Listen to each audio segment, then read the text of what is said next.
Assalamualaikum warahmatullahi wabarakatuh. Bismillahirrahmanirrahim. Alhamdulillahi rabbil alamin.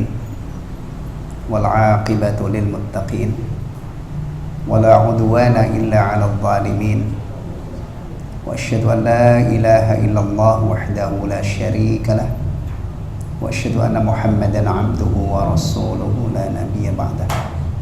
Sallallahu alaihi wa ala alihi wa azwajihi wa dhurriyyatihi wa sahabatihi wa man tabi'ahum bi ihsanin ila yaumiddin. Amma ba'd. Ikhwatal iman rahimani wa rahimakumullah. Alhamdulillah kita dipertemukan kembali oleh Allah tabaraka wa taala di majelis istimewa ini. Insyaallah majelis ini istimewa karena tempatnya di tempat yang istimewa. Dan yang kita pelajari adalah hadis-hadis Nabi sallallahu alaihi wasallam. Petunjuk-petunjuk terbaik dari beliau sallallahu alaihi wasallam.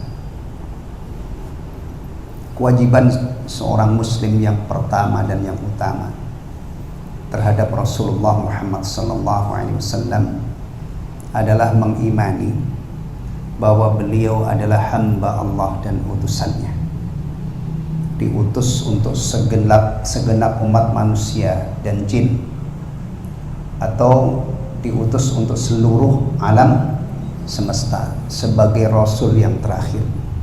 Ini tolong ingat baik-baik. Jangan sampai kita mengkaji hadis-hadis Nabi tapi kita kecolongan di masalah yang paling pokok ini. Beliau hamba Allah dan utusannya, diutus untuk segenap umat manusia, diutus untuk seluruh alam semesta. Dan ini salah satu perbedaan beliau dengan nabi-nabi terdahulu. Nabi terdahulu diutus hanya untuk kaum tertentu.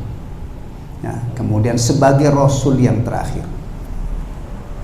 Ini hati-hati, karena Rasulullah juga mengingatkan umatnya akan ada pembohong-pembohong, pendusta-pendusta yang mengaku dirinya sebagai Nabi. Mudah-mudahan kita tidak terfitnah dengan nabi-nabi palsu, ya. Akidah kita, iman kita ini tetap utuh sampai kita menghembuskan nafas yang terakhir. Amin amin ya rabbal alamin. Kemudian setelah kita mengakui beliau sebagai mengimani beliau sebagai hamba Allah dan utusannya, dan beberapa butir akidah tadi, kewajiban kita kepada beliau yang terbesar diantaranya adalah menaati beliau sallallahu alaihi wasallam. Taat kepada Rasulullah sallallahu alaihi wasallam ini jalan utama menuju surga. Bahkan beliau pernah menegaskan, semua umatku kelak akan masuk surga kecuali yang enggan.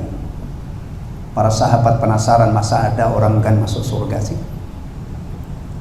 Qila wa man ya'ba ya Rasulullah. Rasulullah ditanya, siapa gerangan orang yang ogah masuk surga itu? Rasulullah mengatakan, Rasulullah bersabda, man ata'ani dakhalal jannah wa man asani faqad aba. Siapa yang taat kepadaku maka itulah orang yang kelak akan masuk surga, dan yang durhaka kepadaku itulah yang enggan atau ogah masuk surga.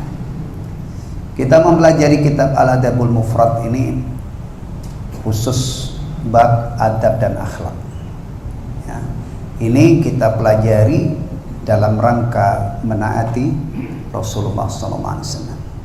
Karena tidak mungkin kita taat kepada Rasulullah kalau tidak tahu apa yang beliau ajarkan. Baik, kita lanjutkan kajian kita dari bab 45, ya. Bab al-waladu madkhalatun wa majbanatun. Bab anak menyebabkan pelit, menyebabkan apalagi pelit, kikir, apalagi medit, ya, dan pengecut. Hati-hati, ya. Kadang-kadang orang itu sayang anak, demi sayang anak penyakit ini muncul. Pelit. Mungkin nggak orang punya anak kemudian pelit? Mungkin saya kumpulkan harta sebanyak-banyaknya untuk masa depan anak saya. Bisa jadi karena sayangnya kepada anak kemudian pelit. Ya, pelit ini kalau orang kaya ya, pelitnya itu ya nggak mau bayar zakat. Ya, baik. Kalau kita bicara pelit untuk orang yang sudah berkewajiban bayar zakat, ukurannya ya dia tidak bayar zakat itu sudah pasti pelit. Dah. Meskipun dia gemar menyumbang 17 Agustus ya. Tapi kalau zakat nggak bayar ya, bahkan kalau korban dia korban gitu ya, tapi tidak bayar zakat padahal dia berkewajiban membayar zakat, itu juga sudah kecolongan. Wa majbanatun, membuat orang pengecut ya.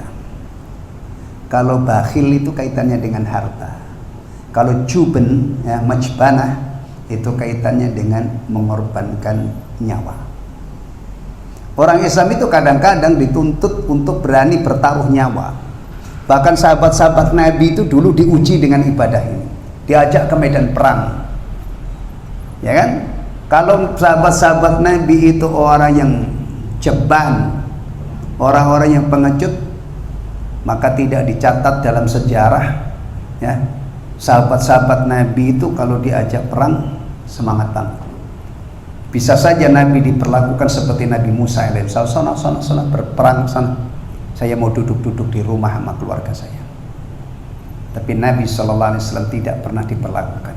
Bahkan kalau kita lihat dari peperangan ke peperangan itu selalu terjadi ledakan sahabat yang perang Badar 13 orang, Fathu Makkah tahun 8 Hijriah, Nabi bersama 10.000 pasukan ya. Begitu taatnya, tidak tahu mau dibawa kemana. Kalau kita sekarang pasti kalau diajak orang rewel banget ya, ya kan, mau kemana sih Pak, gitu kan. Nabi SAW dulu itu mengumpulkan 10.000 orang pasukan, ternyata dikerahkan untuk menaklukkan kota Makkah. Enggak. Baik. Hati-hati, ini juga sudah diisyaratkan ya di dalam Al-Quran. Ya ayyuhalladzina amanu inna min azwajikum wa auladikum aduwwan lakum fahdharuhum. Wahai orang-orang yang beriman, sesungguhnya di antara istri-istri atau sebagian istri-istri dan anak-anakmu itu musuh bagimu. Waspada terhadap mereka. Dulu ada acara di TV, itu acara apa namanya? Yang pembawa acaranya matanya ditutup satu itu. Macam acara kriminal ya. Itu kalau ngingetin ini waspada. Dalam Al-Quran juga kita diingatkan oleh Allah, fa'dharuhum, waspada, hati-hati terhadap anak, terhadap istri, jangan sampai menjadi musuh. Kalau menjadi musuh ya ditangani dengan baik, karena anak istri bukan dibantai, bukan, dimaafkan, dididik ya supaya baik. Baik. Ikhwatal iman rahimani wa rahimakumullah. Ada dua hadis dalam bab ini ya. An Aisyah radhiyallahu anha qalat, dari Aisyah semoga Allah meridainya, beliau berkata, ini Aisyah bukan sembarang Aisyah ya. Hari ini di dunia Islam itu nama Aisyah itu mungkin jutaan ya, tapi yang dimaksud di sini yang meriwayatkan hadis ini adalah Aisyah ummul mu'minin. Setiap istri Nabi sallallahu alaihi wasallam namanya ummul mu'minin, gelarnya ummul mu'minin. Sehingga kalau kita menyebut istri Nabi ini, ingat ini adalah ibunya orang-orang mukmin. Ya. Qala Abu Bakar radhiyallahu anhu yauman, Abu Bakar radhiyallahu an pada satu hari beliau berkata, wallahi ma'alal ardi rajulun ahabbu ilayya min Umar. Demi Allah tidak ada seorang pun di muka bumi ini yang lebih aku cintai daripada Umar. Umar ya. Zaman sekarang begini nih jarang. Biasanya orang itu kalau sama-sama kuat ya, itu memandangnya sebagai pesaing. Ya. Tapi lihat, dan Abu Bakar ini as-siddiq, bukan pembohong. Kalau orang pembohong mungkin kita ragukan kan, ini Abu Bakar as-siddiq yang mengatakan, demi Allah tidak ada seorang pun di muka bumi ini yang lebih aku cintai daripada Umar. Ya tentunya setelah Rasulullah ya, setelah Rasulullah sallallahu alaihi wasallam. Falamma kharaja raja'a faqal. Lalu ketika dia keluar, dia balik. Ya, lalu berkata, "Kaifa halaftu bunayya?" Wahai putriku, saya tadi bersumpah apa? Ya kelihatannya ini setelah beberapa saat dia lupa apa yang tanyalah kepada Aisyah radhiyallahu anha. Fakultu lahu, maka aku katakan kepadanya, kepada Abu Bakar ya, kepada ayahandanya berarti. Faqala a'azzu alayya wal waladu al wat. Akhirnya dikatakan oleh Aisyah radhiyallahu anha apa yang bapaknya ucapkan tadi. Kemudian faqala, lalu Abu Bakar menambahi lagi. Di samping beliau menyatakan, demi Allah tidak ada seorang pun di muka bumi yang lebih aku cintai daripada Umar. Setelah diingatkan oleh Aisyah, dia nambahi lagi. Faqala a'azzu alayya, demi Allah tidak ada orang yang lebih mulia bagiku melebihi Umar. Wal waladu al wat, dan anak itu lengket di hati. Ya. Umumnya kan, kalaupun sekarang ada orang punya anak nggak sayang, itu bukan sedang baik-baik saja. Ya, bahkan kadang-kadang ada yang dibuang juga ya.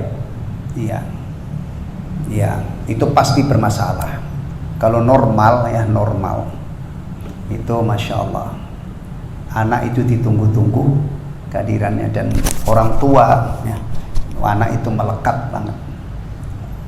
Jadi kalau sekarang sekali lagi ada orang itu anaknya dicecer-cecer sepanjang Pantura atau dari Merak sampai Banyuwangi di sepanjang jalan misalnya, nggak diurus, nggak diperhatikan, bahwa ini ada masalah. Aslinya orang tua itu yang namanya anak itu lengket di hati.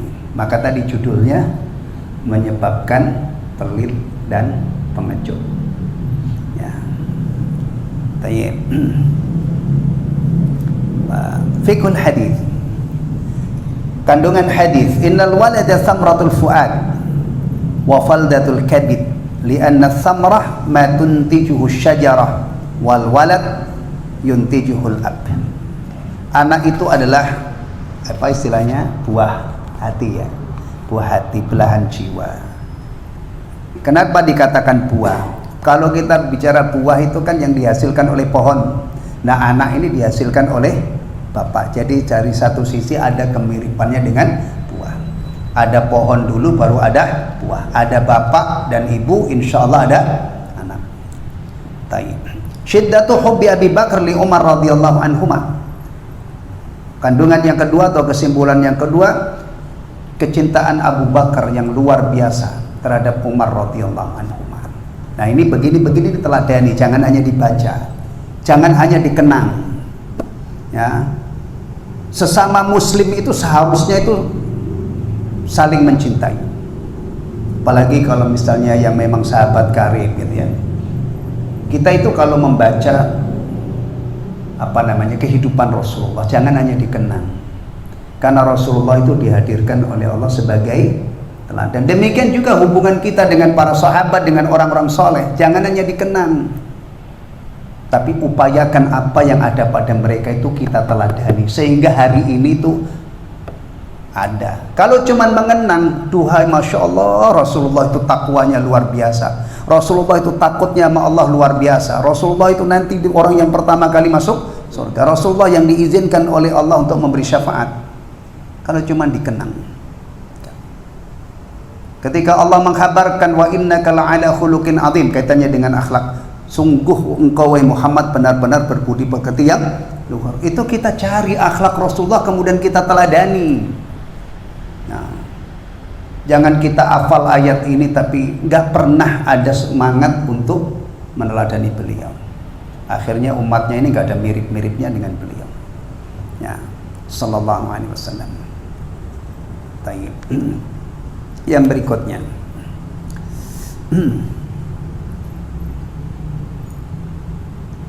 an ibni Abi Nu'am qala, dari Ibnu Abi Nu'am beliau berkata, kuntu syahidan Ibnu Umar, saya menyaksikan Ibnu Umar radhiyallahu anhu, id sa'alahu rajulun an damil ba'udah, ketika ada seorang bertanya kepada beliau tentang darah nyamuk.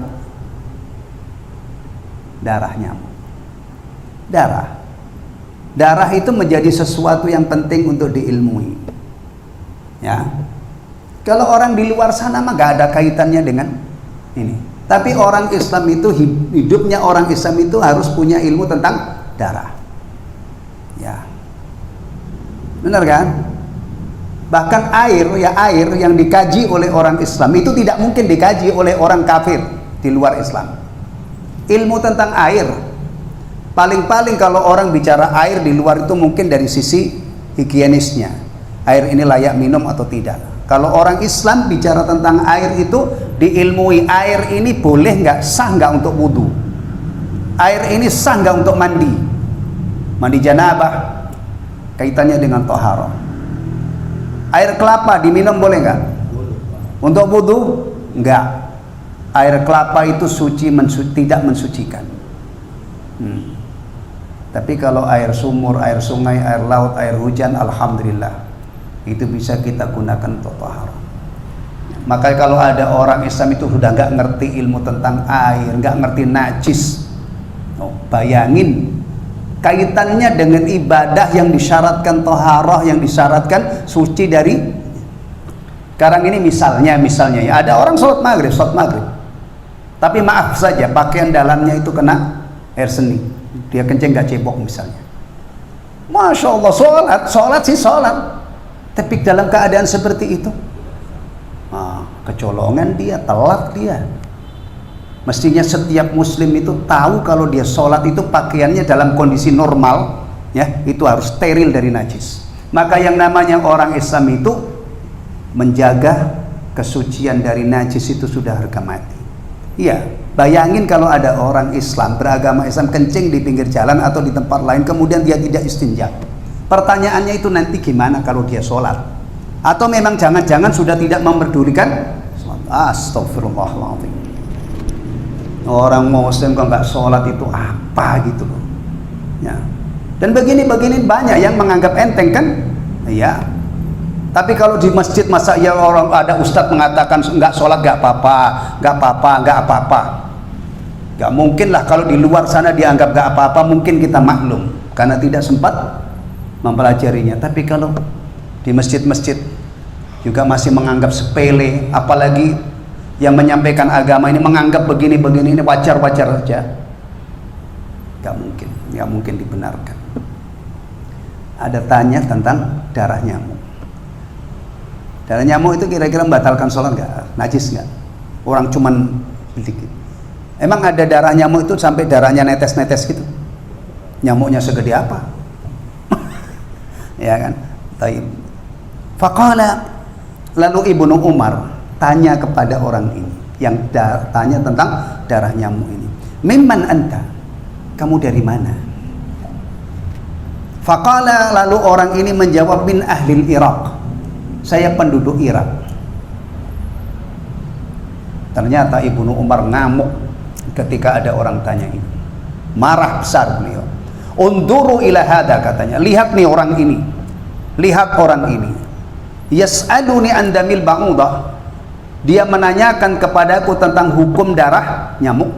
Yang itu ma'fu, orang nyamuk, ya kan? Ma'fu itu artinya dimaafkan. Ya, misalnya antum kita sholat kemudian ada nyamuk kita tepuk itu maaf. Atau antum biarin, silakan minum darah saya gitu. Ya terserah kalau antum sabar. Tapi seandainya ditepuk ada ini kan nggak batalkan sholat kan? Nah, kenapa Ibnu Umar marah? Waqad qatalu ibnan Nabi sallallahu alaihi wasallam, dan mereka membunuh putra Nabi sallallahu alaihi wasallam. Maksudnya cucunya. Husain ya, dibunuh oleh penduduknya. Ibnu Umar marah. Lihat orang ini, dia tanya tentang darah nyamuk, tapi cucu Nabi sallallahu alaihi wasallam mereka bantai, mereka bunuh. Astagfirullahaladzim. Sami'tu Nabiy sallallahu alaihi wasallam yaqul, padahal saya mendengar Nabi sallallahu alaihi wasallam bersabda, huma raihanayya minad dunya. Dua cucuku Al Hasan wal Husain itu adalah wewangianku di dunia. Wewangian. Biasanya kalau wewangian itu dinikmati dengan cara apa? Nih, saya tadi apa namanya? Pakai minyak wangi. Minyak wangi sultan. Tapi sultan-sultanan, orang cuma 15.000 kan sultan-sultanan. Ya, wangi. Berarti Rasulullah ini sering nyium. Nanti dalam hadis yang lain terbukti. Rasulullah mengatakan 2 cucuku itu Hasan dan Husain adalah wewangianku di dunia. Nah, tapi dibunuh oleh penduduk Irak. Yang bunuh ini orang ini, bukan orang ini tentunya, cuma penduduk Irak. Nah, orang darahnya mau ditanyakan. Tapi darah cucu kesayangan Nabi ditumpahkan ke beliau marah. Baik. Fiqhul hadis. Fiqhul hadis, kandungan dari hadis ini. Yajibu taqdimu ma huwa awqat 'alal mar'i min umuri dinihi. Ya. Kewajiban untuk mendahulukan, memprioritaskan hal yang lebih pokok dari urusan agama seseorang. Insyaallah, belajar agama itu ya dimulai dari yang pokok-pokok dulu. Ibarat bangun bangunan. Islam itu kan memang diibaratkan bangun bangunan kan. Buniyal Islamu ala khams. Ya. Islam itu dibangun di atas 5. Jadi beragama itu dimulai yang pokok-pokok dulu. Rukun iman, rukun Islam itu pastikan kita jaga. Baru nanti belajar akhlak, menyempurnakan iman. Kalau orang misalnya akhlaknya bagus, adabnya bagus, tapi imannya nggak benar. Rukun Islam yang tadi ada syahadah, sholat, zakat, puasa, haji nggak beres. Nah, tolong ya, jangan menganggap remeh penjelasan seperti ini. Antum lihat itu di luar. Kadang-kadang ada orang itu sopannya sama orang luar biasa, nunduk-nunduk lewat permisi bang, itu kan bagus kan? Iya kan? Tapi kalau nunduk-nunduk apalagi sampai ngesot-ngesot, enggak lah. Tapi sopan itu harga mati, ya kan? Termasuk sopan di pinggir jalan itu kalau kita mau nanya orang ya, nah supaya yang ditanya itu apa namanya istilahnya nggak mangkel sama tingkah kita, ya. Nih kadang-kadang orang itu perlengkapannya motor kan naik apa bawa pakai helm yang tertutup itu ya, full face namanya. Itu alangkah bagusnya lah sopannya itu kalau helmnya dilepas, kemudian motornya dimatiin. Apalagi kalau motornya motor-motor yang tinggi gede gitu ya, kemudian turun, Pak mohon maaf nanya alamat ini Pak, Bapak tahu nggak? Orang itu kalau nanya dan ditanya dia terkesan dengan akhlaknya, ada kemungkinan tidak hanya ditunjukkan, dianterin. Tapi kalau songong ya, bahasa sini songong juga ya. Saya dikit-dikit ngerti lah, orang saya bagian dari orang Betawi. Nah, puluhan tahun saya itu alhamdulillah nikah tuh udah 30 tahun lebih. Nah, ngerti lah. Songong, kalau songong nanyanya sono, belok kanan, belok kiri, belok kanan, belok kiri, dikerjain kita. Ya, begini nih bagus. Di pinggir jalan kita nanya beradab. Bagus kan? Tapi kalau seandainya orang yang ketika tanya sama seseorang begitu sopannya, ketika lewat di depan orang permisi bang numpang lewat, ini cara jitu untuk menaklukkan orang-orang preman-preman lah gitu. Ya, kita kalau sopan itu dihargai. Nah, ada ungkapan apa itu di jalan? Anda sopan kami. Saya dulu kalau naik 9B itu, saya itu seorangnya sering ngamatin ada tulisan apa. Itu di stiker yang nempel di kaca belakang supir itu. Dulu saya sering naik dari sini nih. Itu ada tulisan itu. Saya masih ingat. Anda sopan, kami segan. Kalau Anda kurang ajar, kira-kira lanjutannya apa? Kami ajar gitu ya. Iya ini begini nih. Tapi kalau misalnya kepada Allah, dia tidak pernah ruku, tidak pernah sujud, beres seperti ini. Sopannya itu kepada orang itu bisa mengangkat tinggi-tinggi derajatnya di sisi Allah, sementara dia tidak sholat, sementara dia tidak tidak puasa, sementara dia juga kadang-kadang itu masya Allah minum minuman yang haram, makan makanan yang haram. Maka tolong beragama itu ada aturannya. Ini tadi sahabat tanya tentang apa tadi? Darah nyamuk. Ibnu Umar ngamuk karena cucu Rasulullah SAW itu ditumpahkan darahnya nih pun. Ya, Hati-hati, sekarang ini banyak orang beragama itu nggak karu-karuan gitu ya. Ya. Ini saya itu punya keyakinan, ini sunnah. Maka jenggot saya meskipun hanya beberapa helai saya pelihara, saya punya keyakinan ini adalah sunnah. Tapi kalau misalnya saya itu nyunahnya itu menjenggot doang, ketemu orang itu saya sombong, nggak ada yang saya senyumin, ketemu orang nggak saya salamin, memang cukup dengan ini. Makanya kalau beragama itu jangan dipotong-potong, jangan disuir-suir, ya, ya. Termasuk dah bergaul dengan orang itu hati-hati. Jangan sampai kita rajin sholat, ya, tapi muamalah dengan orang nggak beres. Kita berpotensi jadi orang bangkrut itu. Ya. Baik. Li'inkari bin Umar ala sa'il al-Iraqi an damil ba'ud. Berdasarkan keingkaran Ibnu Umar terhadap orang Irak yang bertanya tentang darah nyamuk. Waqad farrata ahlul Iraqi fima huwa ajal wa a'zam.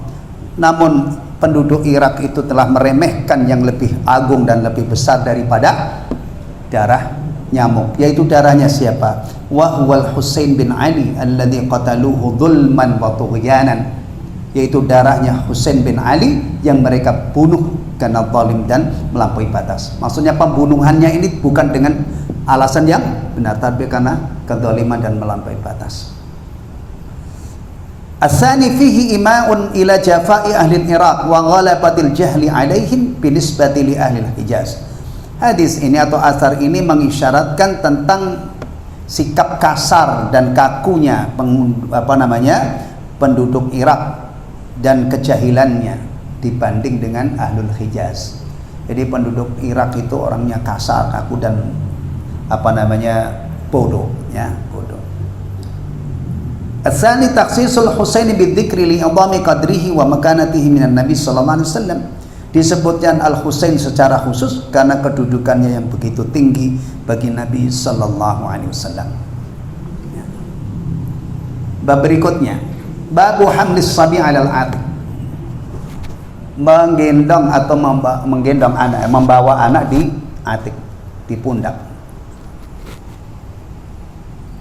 Antum bayangin, ya, bayangin. Orang itu kalau memegang anak, itu macam-macam. Ada yang biasanya dituntun itu kalau sudah jalan, ya, anaknya dituntun, ya kan? Kadang-kadang ini namanya di apa ini? Dipopong, ya. Kadang-kadang digendong. Kadang-kadang kalau di tempat saya alal atik itu berarti dipungkruk, anaknya ditaruh di pundak. Ya. Iya kan? Ayo, antum pernah melakukan itu enggak? Yang saya tanya yang punya anak, yang belum punya anak mau.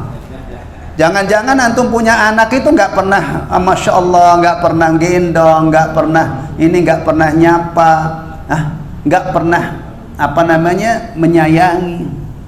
Bahkan kadang-kadang ada orang tua itu, ya, kasarnya sama anak itu luar biasa. Kadang-kadang anaknya itu dikatain dengan nama binatang yang tidak baik. Nah, anak-anak sekarang itu cerdas. Lah kalau saya ini bapak apa? Hati-hati, ya. Kita itu kalau pengen mengharapkan baktinya anak, ya, kita itu dimuliakan oleh anak, itu babnya seperti menanam dan menuai. Dari bayi ini disayang, ya. Dan kita mendapatkan teladan itu. Luqman Al-Hakim itu kalau memanggil putranya, ya bunay la tusyrik billah, ya bunay aqimis salah. Ya bunay, ini ada makna, bukan sekedar memanggil anaknya, tapi memanggil penuh dengan kasih sayang. Nabi Ibrahim juga begitu, ya. Ini kadang-kadang ada orang itu, ya Allah, ya, sama anaknya itu kasarnya luar biasa. Kadang-kadang ditabokin, ya. Bahkan emaknya anak-anak juga yang ngandung dia itu, yang ngandung anaknya, ya, itu kadang-kadang juga babak belur. Nah, ini ada bab apa ini bahasanya tadi? Kalau dia mungkruk, kayak dia. Kalau bocah kita taruh di pundak begini ini, ya. Kan ada, ya. Apa namanya? Manggul. Kalau di tempat ya udah itu. Yang jelas paham ya alal atik. Kalau di punggung namanya digendong gitu kan, digendong. Ini pundak, ya. Baik.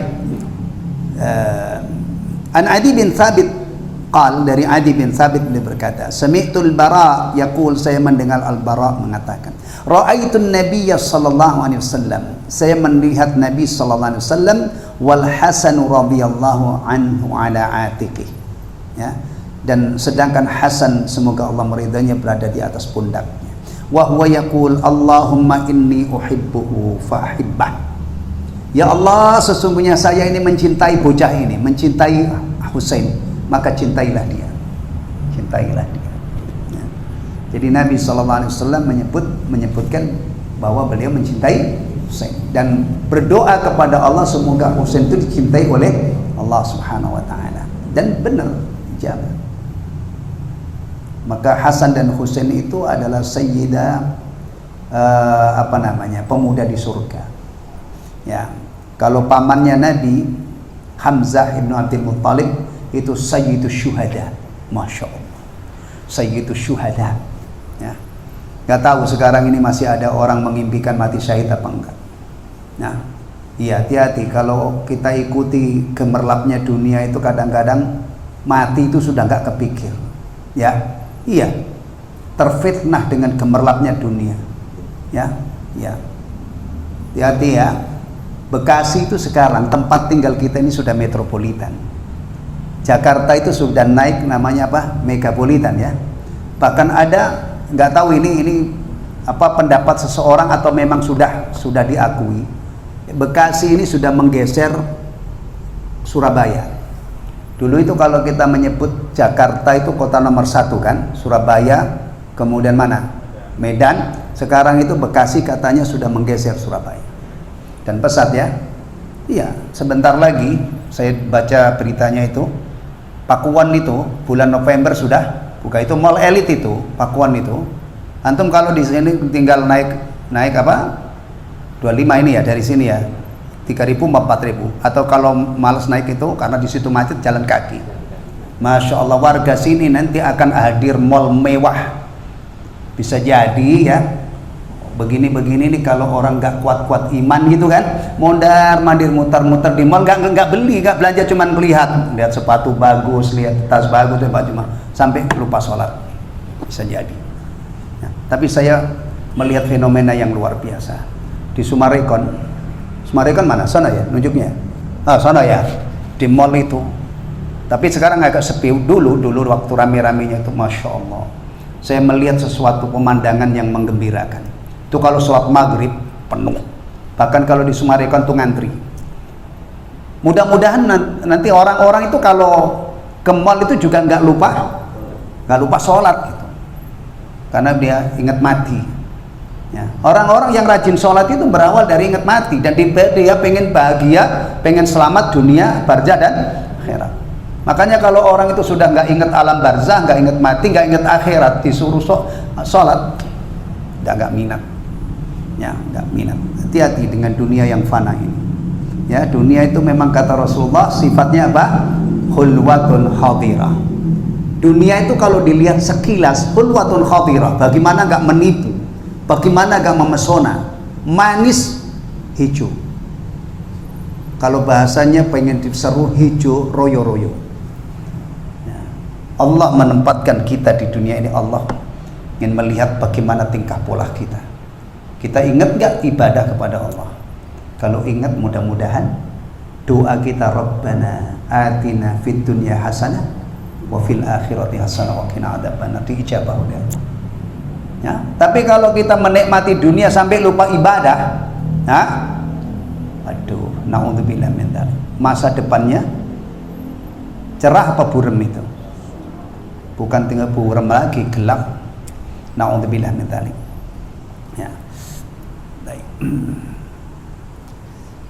Fiqhul hadis, kandungan hadis ini. Fihi mulatafatus sibyan. Dalam hadis ini ada pelajaran untuk mengasihi anak-anak kecil. Warahmati warrafati bihim. Ya. Bersikap lembut dan kasih sayang kepada anak-anak kecil. Hati-hati. Ya. Terutama yang sudah diamanai oleh Allah anak. Dengan mengasihi anak-anak kita, maka kita akan dikasihi oleh Allah Subhanahu wa taala. Ya, dengan sayang sama anak-anak kita, maka Allah akan menyayangi kita. Taharatu rutubati wajhi sabi. Yang kedua ini kaitannya dengan masalah fikih. Jadi apa namanya? Cairan-cairan yang ada di wajah bocah itu adalah hukumnya suci. Keringatnya, mungkin ada air matanya atau apa, itu suci. Ya, maka Nabi SAW tadi manggul ya Hasan. As-salis fihi hasu ala hubbil Hasan bin Ali wa bayani fadlihi radhiyallahu anhuma. Ini ada anjuran untuk mencintai Hasan bin Ali dan menjelaskan tentang keutamaan beliau berdua, Al Hasan dan Husain maksudnya. Ya. Ini cucu Nabi Sallallahu Alaihi Wasallam. Ya. Kita itu diwajibkan untuk mencintai Nabi, mencintai keluarga Nabi. Keluarga itu berarti siapa? Istri-istri mereka, ya kan? Kita cintai karena Allah, kita muliakan cucunya, ya, kemudian keturunannya. Ya, ini lagi rame di negeri kita ini. Udah antum nggak usah ikut-ikut masuk itu, ya, nggak usah masuk itu, ya, ya,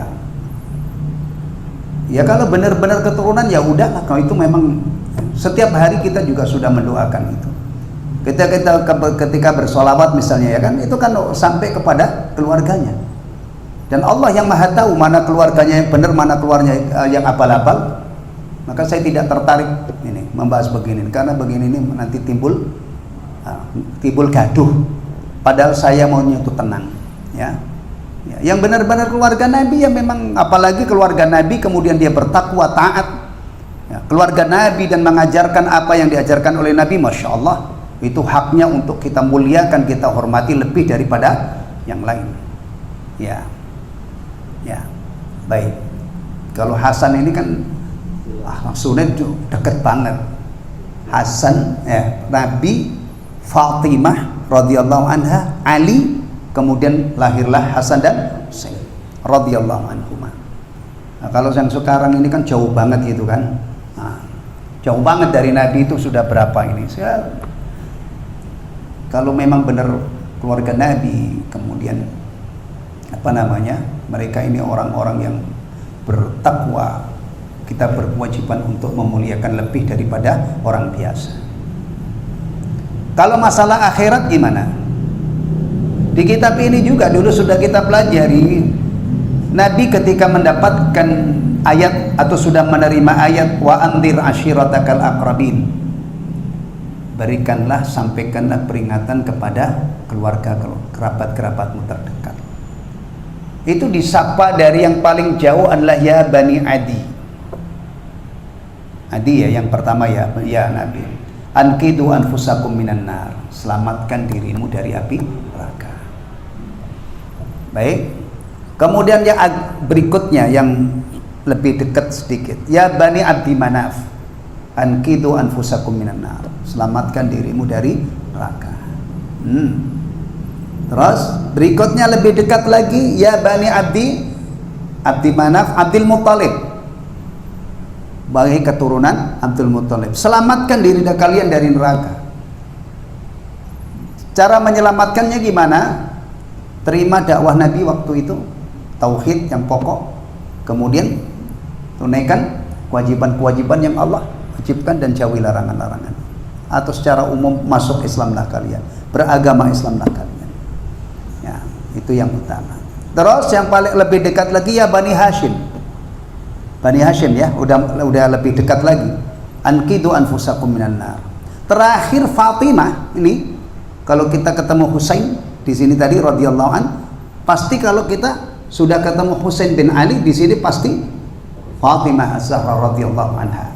Fatimah, putri Rasulullah sallallahu alaihi wasallam. Apa kata Rasulullah? Ya Fatimah bintu Muhammadin, anqidhi nafsaki minan nar. Selamatkan dirimu dari neraka. Fa inilah amliku laki minallahi syai'a. Kalau kamu tidak mau menyelamatkan dirimu dari neraka, aku nggak bisa nolong kamu sedikit pun dari hadapan Allah. Ini putrinya nih. Nabi tidak mengatakan Fat, kamu biasanya orang kita itu kan kalau manggil ini sepotong-sepotong gitu ya. Ah, Fat, kamu tenang aja ya, nggak usah sholat, nggak usah, pokoknya nanti bapak gendong masuk surga. Atau bapak tuntun, nggak ada itu. Itu Fatimah loh, putrinya. radhiyallahu anha. Nah, kalau saya ini orang Jawa asli pengen selamat kemudian saya nggak nyiapin, nih apa yang saya andelin. Tolong ini perhatikan baik-baik. Kalau ada orang misalnya ngandelin karena nasabnya orang hebat misalnya, kita katakan, kita ingetin, Nabi saja kepada putrinya mengatakan, wahai Fatimah putriku, wahai Fatimah binti Muhammad, selamatkan dirimu dari neraka. Kalau kamu tidak mau menyelamatkan, aku tidak bisa nolong sedikitmu dari bahan Allah. Jadi setiap orang itu ini agendanya yang paling pokok di dunia. Ya ayyuhalladzina amanu taqullah, wahai orang-orang yang beriman, bertakwalah kepada Allah. Wal tandur nafsum ma qaddamat lighad. Dan hendaknya setiap orang memperhatikan apa yang sudah dia siapkan untuk esok hari. Esok itu maksudnya akhirat. Akhirat dikatakan besok itu karena setiap hal yang pasti terjadi itu dekat. Meskipun sekarang sudah puluhan abad belum, tapi nanti satu saat kita pasti di sana. Wal tandur nafsum ma qaddamat lighad. Antum kerja silakan, tapi jangan lupa ini. Bahkan ketika kita mencari karunia Allah, karunia ya, iya karunia, iya. Kadang-kadang ada orang itu masya Allah ke kantor ya, itu nggak sampai 24 jam. Berangkat pagi pulang malam, berangkat pagi pulang malam ya. Itu kadang-kadang sebulan, akhir bulan gajinya 50 juta, gajinya 100 juta. Gimana nggak karunia? Dia masih pun nanti ketemu istrinya, bahkan kadang-kadang istrinya 4 itu dia masih bisa berlaku adil. Makannya juga nggak telat. Tapi seakhir bulan, pedagang itu kadang-kadang masya Allah cuman buka warung gitu, pada pembeli itu pada berdagang, berdatangan. Setiap bulan untungnya kadang-kadang ada yang 1 miliar. Gimana nggak karunia? Petani itu kadang-kadang cuma nancepin apa? Batang, tanpa pohon, singkong kan tancepin. Ubi juga cuma ditancepin ininya. Insya Allah 3 bulan panen. Gimana nggak karunia? Petani itu juga tidak harus nongkrong kan di sawahnya 24 jam, dia pulang nanti masih bisa tidur lagi di rumah. Masya Allah. Jadi rezeki itu karunia. Ya, karena tidak terlalu ya, kita nyari rezeki untuk beribadah kepada Allah.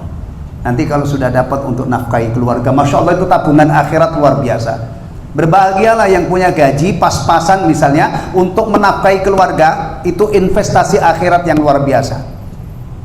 Pak, saya tadi nggak punya amal bangun masjid, Pak. Nggak usah. Itu urusannya orang-orang yang rezekinya lapang. Urus keluargamu dulu. Bayar listrik, bayar kontrakan, ngasihin makanan, pakaian, itu investasi akhirat yang paling gede ganjarannya untuk orang yang pas-pasan. Bisa bayar zakat nggak? Zakat dari mana orang tiap bulan habis? Nah, yang nggak ada urusan zakat. Bahkan mungkin ini masuk dalam kategori yang menerima zakat. Miskin itu sebagian ulama punya penghasilan tapi pas-pasan. Allah Taala. Dah, bisa ya. Alhamdulillahilladzi bi ni'matihi tatimmus shalihat. Oh ya, apa namanya? Ini ada Sabtu kelima ya. Sabtu bulan ini ada Sabtu kelima. Iya kan, akad itu tanggal 1-nya. Nanti Sabtu kelima ada kajian tafsir ya, insyaallah ya. Ya. Baik, sampai di sini ikhwatul iman, saudara-saudaraku sekalian. Mudah-mudahan yang kita kaji tadi kita dapat tambahan ilmu yang bermanfaat. Amin amin ya rabbal alamin. Subhanakallahumma wa bihamdika asyhadu an la ilaha illa anta astaghfiruka wa atubu ilaik. Assalamualaikum warahmatullahi wabarakatuh.